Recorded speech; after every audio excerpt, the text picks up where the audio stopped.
Integrity historian study even the chart means होता है बेटा बर्nt जली हुई चीज़ें remain of food grains and cloth to find out the way of life in the past. They also study the ornaments means गहने and toys found at the archaeological site to know more about them. It means जो historians होते हैं वो जो past में चीज़ें जो उनको मिलती हैं चाहे वो जली हुई फॉर्म में भी क्यों ना हो वो उससे भी उस टाइम के जीने के तरीके को पता लगा लेते हैं या कोई भी उनको गहने मिलते हैं कोई भी टॉय मिलते हैं उन सब से आर्कोलॉजिस्ट जो है बहुत कुछ जान लेते हैं।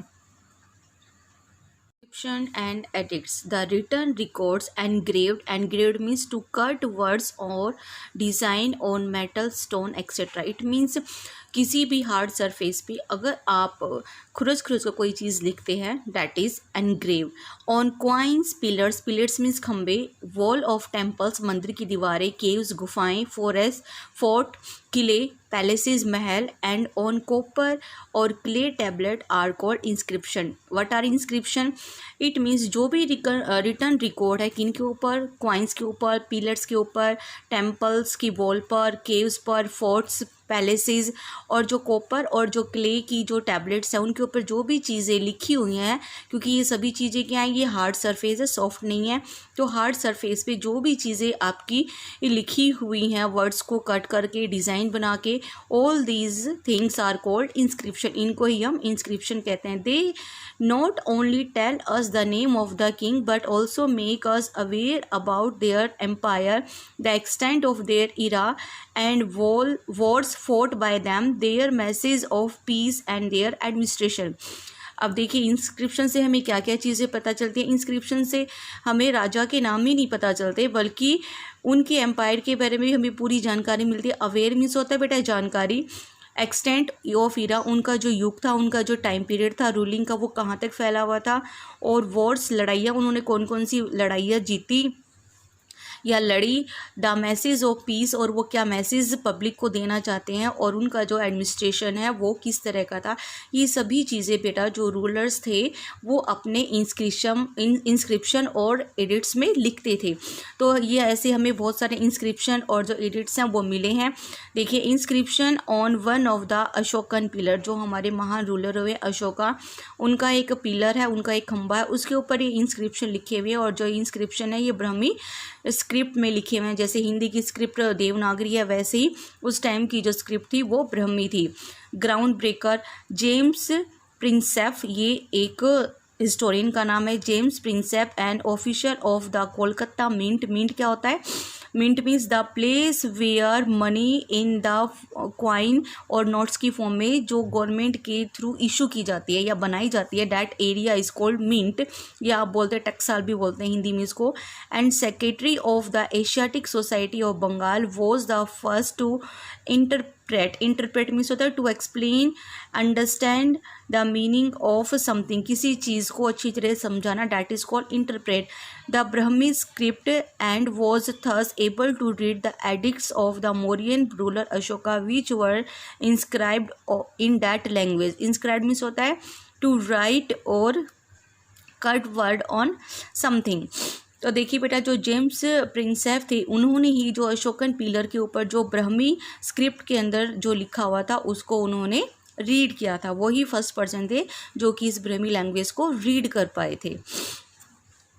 द इलाहाबाद इंस्क्रिप्शन ऐसे ही इलाहाबाद इंस्क्रिप्शन है टेल अस अबाउट समुद्र गुप्ता मिलिट्री कन्क्वेस्ट और ये जो इलाहाबाद इंस्क्रिप्शंस है वो हमें समुद्र गुप्त की जो सेना है उसने कितनी जीत विजय हासिल की हैं जो बड़ी बड़ी विक्ट्री हैं उन सब के बारे में बताता है। The Tirur Valandu and Uttar Meru inscription give us a lot of information about the Chola reign. Reign means a rule a country यानी कि राज्य। जो चोला किंगडम है उसके बारे में हमें इंफॉर्मेशन थिरुवलंगडू और उत्तर मेरू इंस्क्रिप्शन जो है वो देते हैं। The inscription of the Mauryan king Ashoka are the earliest inscription in India they are known as edicts. अब देखिए एडिक्ट्स और इंस्क्रिप्शन हमने बेटा साथ देखा था, यहाँ देखिए एडिक्ट्स एंड इंस्क्रिप्शन। अब एडिक्ट्स किसको कहेंगे? इंस्क्रिप्शन तो हमने बता दिया कि जो भी हार्ड सरफेस पे जो भी रिटर्न फॉर्म में हमें जो भी कुछ मिला, डैट इज़ कॉल्ड इंस्क्रिप्शन। अब एडिक्ट्स क्या है? देखिए बेटा, सबसे पहले जो हमें मौर्यन किंग अशोका है, जो मौर्य डायनेस्टी के अशोका जो राजा हुए हैं, उनके इंस्क्रिप्शन हमको सबसे पहले मिले हैं इंडिया में। तो जो सबसे पहले इंस्क्रिप्शन हमें मिले हैं उनको ही हम एडिक्ट्स बोलते हैं, यानी कि जो अशोका एम्पायर के या जो मौर्यन किंग के जो हमें इंस्क्रिप्शन मिले हैं, डैट इज़ कॉल्ड एडिक्ट्स। ये डिफरेंस है इंस्क्रिप्शन और एडिक्ट्स में। Now coins and other artefacts.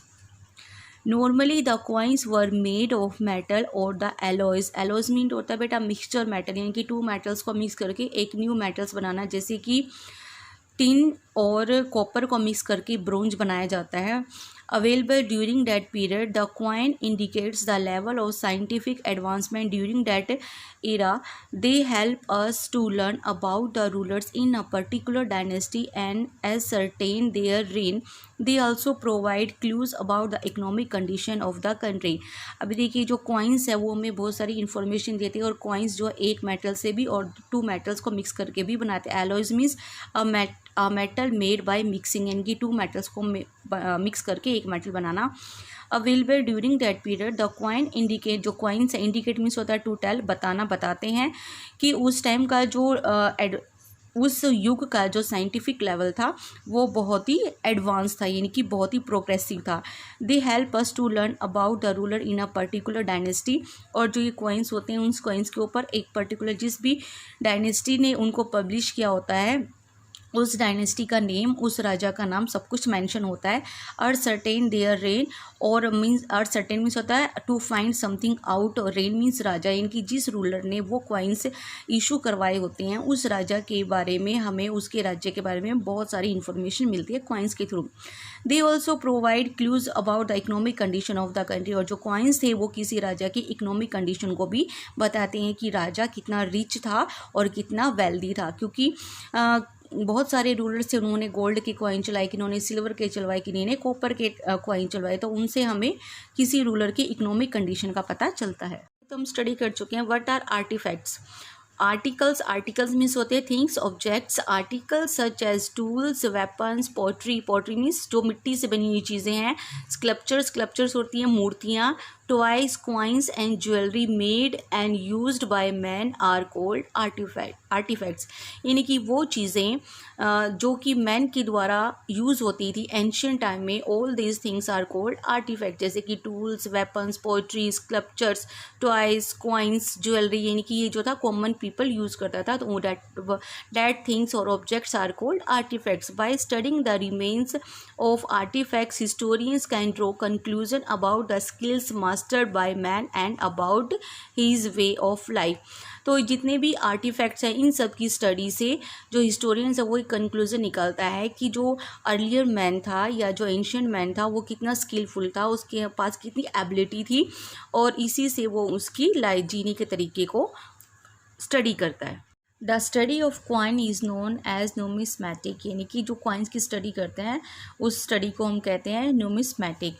Now pottery, pottery means वो थिंग्स जो कि क्ले से बनी होती हैं। During excavation many pots have also been unearthed, यानी कि एक्सक्वेशन के ड्यूरिंग, यानी कि जो हमने खुदाई की थी आर्कोलॉजिस्ट ने, उस टाइम बहुत सारे जो पोट्स हैं वो बाहर निकले हैं। अनअर्थड होता है to discover something that was hidden, यानी कि जो छुपी हुई चीज़ें हैं उनको खोजना। They are basically utensils made of clay, utensils means बर्तन, और ये बेसिकली कैसे थे, मिट्टी के बर्तन थे। और इन लेटर टाइम, पहले तो वो मिट्टी के बर्तन यूज़ करते थे, लेकिन बाद में वो मेटल के यूज़ करने लगे। They tell us about the culture, civilization, the level of development reached by the people of a certain era. It means एक पर्टिकुलर टाइम पीरियड के बारे में बताते हैं ये पोट्री, की एक पर्टिकुलर टाइम पीरियड के जो लोग थे उनकी सभ्यता, उनकी सभ्यता, उनकी संस्कृति कितनी डेवलप थी, कितनी विकासशील थी।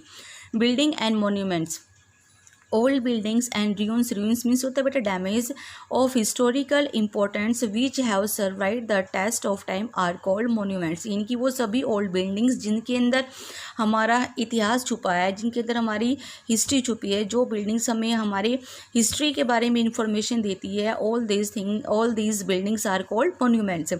These structures are found as temple की फॉर्म में हो सकती हैं, जैसे कि हमारा कोणार्क टेम्पल, मीनाक्षी टेम्पल जो कि साउथ में है, मॉस्क यानी कि मस्जिद की फॉर्म में हो सकती है जैसे कि जामा मस्जिद, टूम्स मकबरे हो सकते हैं जैसे हुमायूं का मकबरा, सपूतास जैसे सांची का सपूत है, हम आगे स्टडी करेंगे बेटा, पैलेसेस यानी कि महल, एंड फोर्ट जैसे कि किला जैसे red fort. They tell us about the social, religious and cultural life of the people of the age when they were built, rebuilt or altered। और ये हमें उस टाइम की सोशल, रिलीजियस, सामाजिक, धार्मिक और कल्चर लाइफ के बारे में इंफॉर्मेशन देते हैं कि उस टाइम के लोगों ने इसको जब बनाया था, इसको फिर से रीबिल्ड किया, यानी कि उसके अंदर कुछ कंस्ट्रक्शन में कुछ कमी रह गई होगी, उसको रीबिल्ड करना, और अल्टर यानी कि अगर कोई टूट फूट हो गई तो उसको ठीक करना। इन 2050 BCE यानी कि बिफोर कॉमन एरा, यानी कि हम यहाँ पर बात करें before the birth of Jesus Christ, during the time of Ashoka, यानी कि जो अशोका का जो टाइम पीरियड है वो जीसस क्राइस्ट से बर्थ से पहले से है। द सांची स्तूप इन मध्य प्रदेश, सांची स्तूप भी बताया था वो मध्य प्रदेश में, was originally build with bricks, जो कि ईंटों से बना था। Later during the Sunga period, और जो सुंग डायनेस्टी आई, it was nearly doubled in circumference. Circumference बेटा आपको पता है ये मैथ्स का वर्ड है, जब आप स्क्वेयर और आप रेक्टेंगल का पेरीमीटर निकालते हैं, घेरा निकालते हैं तो उसको बोलते हैं पेरीमीटर, लेकिन आप जब सर्कल का घेरा निकालते हैं कि उसकी जो बाहर की बाउंड्री है वो कितनी है, डैट इज़ कॉल्ड सर्कमफेरेंस, यानी कि घेरा एक, यानी कि इसका मतलब जो सांची स्तूप है वो सर्कल फॉर्म में है। And stones replaced the bricks of Ashokan time, यानी कि जो अशोक के टाइम में जो ब्रिक्स थी उसको शुंग डायनेस्टी ने चेंज करके उस जगह क्या लगवा दिए, स्टोन लगवा दिए। 4 गेट्स और 4 गेट लगवा दिए, 1 इन ईच डायरेक्शन, कि हर एक डायरेक्शन में 4 गेट, यानी कि north, south, east, west were added. An inscription on the south gates tell us that is was denoted to king Satakarni. और वहाँ साउथ का जो गेट है, जो साउथ डायरेक्शन में जो गेट लगाया था वहाँ पे एक इंस्क्रिप्शन भी लिख दिया, यानी कि ये किसको डिनोट कर रहा है, ये किंग जो सतकर्णी साउथ के राजा, वो भी हम फर्दर बेटा स्टडी करेंगे। तो जो साउथ के राजाओं में है किंग सतकर्णी, उनको डिनोट कर रहा है, यानी कि उनको ये श्रद्धांजलि दे रहा है। The shore temple near Chennai, जो शोर टेम्पल है चेन्नई के अंदर, the Taj Mahal in Agra, the red fort in Delhi are some of the monuments that have historical significance, जिनका अपना इतिहास का अपना ये एक अलग महत्व है। नाउ बेटा burial site, burial site means वो चीज़ें जो कि दबी हुई थी, यानी कि जैसे कि कोई डेड बॉडी या कोई चीज़ें हम दफना देते हैं और उनको आर्कोलॉजिस्ट जो हैं खोद के निकालते हैं, तो हैं burial site. Archaeologist get a lot of material evidence from such burial site, तो जो आर्कोलॉजिस्ट हैं उनको बहुत सारे ऐसे मटेरियल मिले, एविडेंस मिले जो कि उनको ऐसे दफन की हुई जगह से उन्होंने निकाले हैं। Adichanallur in the Tuticorin district of Tamil Nadu is located on the bank of the Thamirabarani River. In 1876, Dr. Dagor of Berlin Museum first discovered an extensive urn burial। Earn means होते हैं बेटा जो चीज़ें कलश type, जो कलश होते हैं ना उनको बोलते हैं अर्न ब्यूरियल साइट हियर, यानी कि जो आदिचनाल्लूर जो एक तमिलनाडु के टूथिकोरिन डिस्ट्रिक्ट के अंदर जो एक्सक्वेशन हुई थी वहाँ पर डॉक्टर डैगोर जो कि बर्लिन म्यूज़ियम से थे, उन्होंने सबसे पहले इन कलश को एक्सक्वेट किया, इनकी खोद के निकाला। Many objects made of gold, और बहुत सारी जो चीज़ें थी वो गोल्ड से बनी थी, ब्रॉन्ज से बनी थी और आयरन से, जो कि ये सारी चीज़ें निकाली गई हैं। एक्सक्वेटेड मीन्स बाहर निकालना, खोद कर निकालना। ड्यूरिंग द 1910s, और ये 1910 की बात है बेटा, 1910 की का टाइम पीरियड की बात कर रहे हैं हम। द प्रोसेस ऑफ एक्सक्वेशन, जो खुदाई का टाइम चला, was resume during 2003 to 2004 and 2004 to 2005, यानी कि उसके बाद ये तब स्टार्ट हुआ 2003 एंड 2004। पहले तो 1910 के अंदर हमने इसको एक्सक्वेट किया, उसके बाद तब within the era of 6 100 square metre more than 160 urns were unearthed, यानी कि जो 100 स्क्वायर मीटर का जो एरिया था उस एरिया से 160 जो कलश हैं वो निकाले गए हैं। सी बेटा लाइक दिस, ये जो कलश हैं ये इस तरह से यहाँ पर दफनाए गए थे, इनको खोद के निकाला गया। The burials have been classified into 3 stages, जो ये जो दफनाने वाली जगह है इसको 3 पार्ट्स में या 3 वर्ग में इसको कैटेगराइज किया गया। Stage 1 contain primary burials, while in stage 2 and 3 both the primary and secondary burials have been found. तो इनको 3 कैटेगरीज में डिफाइन किया, पहला, दूसरा, तीसरा, इस टाइप से ये सारी चीज़ें हमने एक्सक्वेशन के थ्रू निकाली हैं। दैट्स ऑल फॉर टुडे बेटा। In next class we will study about literary sources. Thank you, have a nice day. बेटा read chapter carefully and learn all meanings, जो कि मैंने आपको बताए हैं, सभी वर्ड्स के मीनिंग आपको ध्यान से लर्न होने चाहिए।